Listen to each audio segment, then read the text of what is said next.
Come, my darlings, to the sanctum where Beauty and the Beast dance in a macabre waltz. Behold my vanity, a testament to the fact that true allure isn't just skin deep, it's bone deep.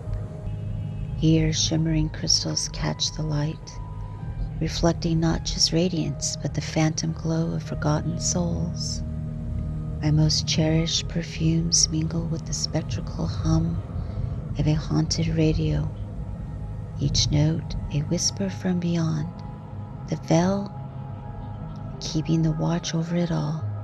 My beloved Frankenstein, a monstrous muse reminding us that even in fragmentation, there's a certain gruesome charm. This is where glamour meets gore, where the exquisite embraces the eerie, and where I prepare you to unleash my next nightmare upon you. My vanity, bathed in the moon's pallid glow, is where the pin-up horror hostess is born. See how the gleam of polished crystals belies the darkness it has witnessed. How sweet the scent of jasmine mingles with the metallic tang of fear.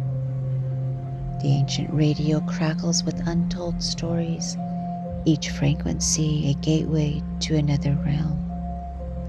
And there amongst the delicate bottles and shimmering powders stands my most centennial Frankenstein, his very presence a promise that beauty can hide or reveal the most chilling truths. This is where glamour bleeds into gore, where the ordinary becomes the extraordinary, and every reflection holds a hint of the uncanny.